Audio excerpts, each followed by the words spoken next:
If you could erase just one memory, it's the place where pain decided to stay. Some memories live in the skin.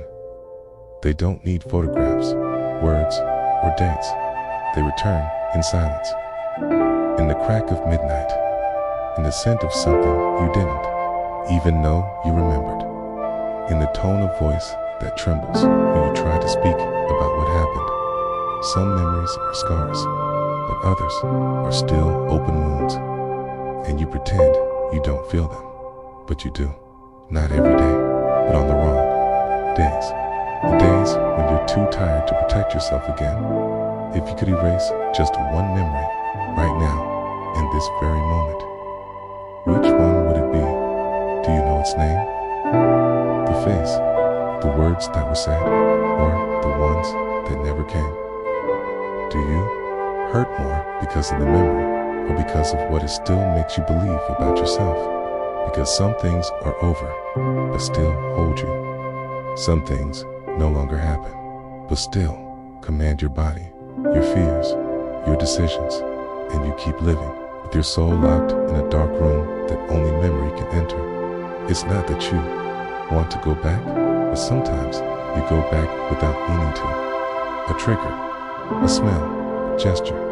You return to the day you heard something you didn't want to hear, to the moment someone turned away and never looked back, to the second when the ground vanished but no one noticed. It's in there. Part of you froze. Do you know when that part of you stopped in time? Can you remember the exact moment you started doubting yourself? What happened that day that made your light shrink without anyone noticing? Erasing would be a relief, but what about what came after? What did you learn by feeling it? What parts of you were born from the pain? Because if you erase the memory, do you erase who you became after it? It's hard to think like that, because some memories don't deserve to exist. Some pain feels unfair, unnecessary, cruel, but what if it taught you never to settle again? What if that tear showed you how to set boundaries? What if that absence taught you how to stand alone? You erased that memory. Would you even recognize yourself today?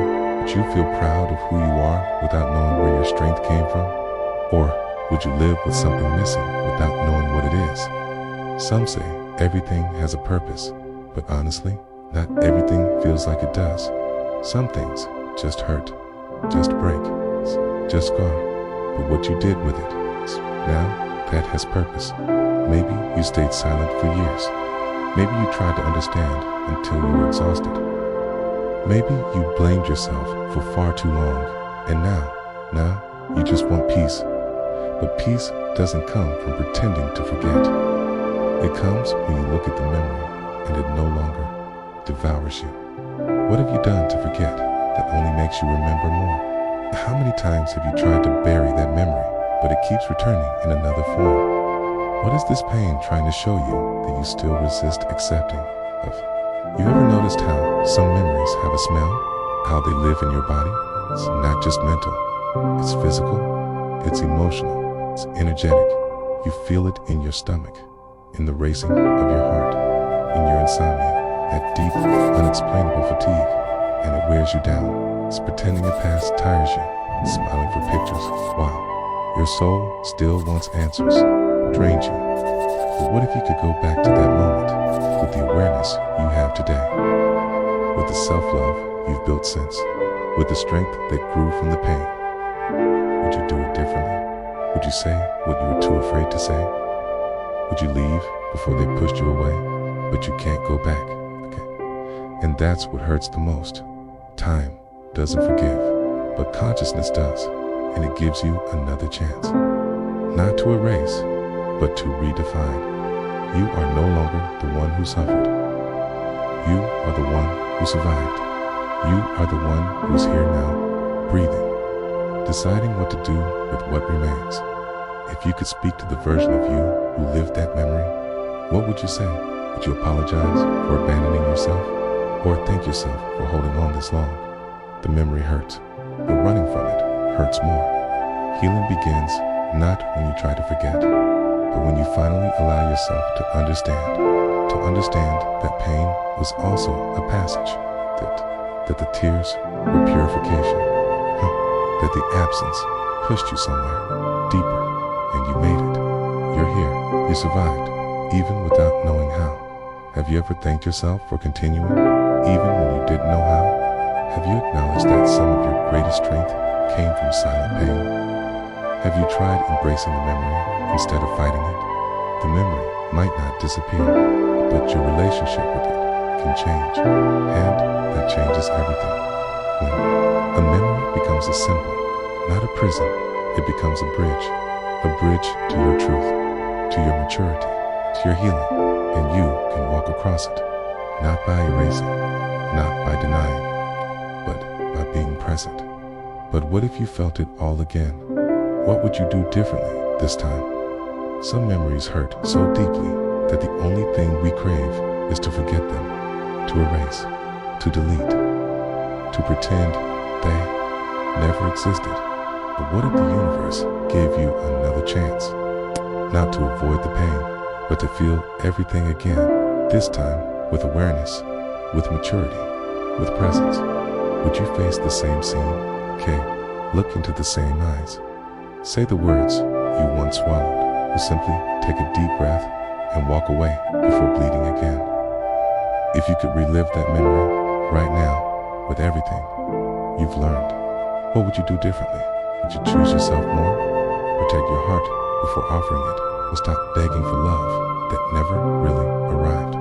The memory hurts, but sometimes the regret of not doing something differently hurts even more.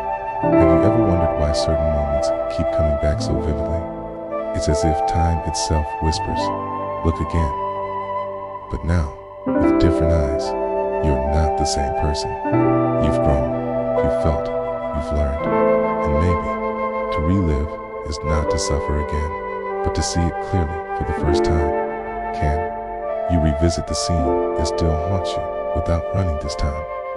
Could you face your fragile, younger self and offer a hug instead of judgment? What do you understand now that could have changed everything back then? Some pain teaches. Some pain transforms. Some pain reveals everything that was buried too deeply. But some pain just freezes you. It traps you in a moment, in a sentence, in an unanswered question, in a goodbye that never came. You weren't stuck because you wanted to be. You just didn't know how to leave, how to release, how to close what was never really open to begin with. And that's okay. Memories are not linear. They don't follow logic. They come in waves. They crash. They recede. They try to drown you and then return you to the shore with salt in your wounds and wisdom in your eyes. What part of you still returns to that moment in silence? Are you trying to understand what happened, or trying to forgive yourself for surviving it? If you could relive it, would you breathe through the pain, or finally let it breathe without you? Maybe you need to feel it again. Yes, feel, not know, not avoid, not deny, because healing doesn't happen in forgetting. It happens in feeling fully, without fear. Forgetting doesn't fix the wound, it buries it. And what you bury grows roots that twist around your decisions, okay? That pull you back when you're ready to move forward. That whisper in your ear when your heart wants to open again. Have you noticed how what you avoid always finds a way to come back up? What if the pain you fear is the exact place where your strength is waiting? Have you tried listening to your pain instead of fighting it? It's to feel again isn't regression. It's RECONNECTION. It's you walking back into that memory and not abandoning yourself this time. It's you saying, I know what happens next, but now I won't be silent. Now I won't beg to be loved. Now I won't destroy myself just to be accepted. Because now you know you are not what happened. You are not the rejection. You are not the silence. You are what you built after the storm. If today were your last chance to revisit that moment, would you do it with compassion instead of guilt? Could you finally thank the pain Not for what it took, but for what it awakened. Could you forgive yourself for not knowing then what only time could reveal? Is the memory still hurt? Maybe, but now it passes through you. It doesn't own you. You feel it, but you don't bleed. You remember, but you don't return to live there. You acknowledge, okay? And for the first time, you move on. You've understood. You've cried. You've healed in secret. And that changes everything. The question was, if you could erase one memory, would you? Okay. But maybe now the question has changed.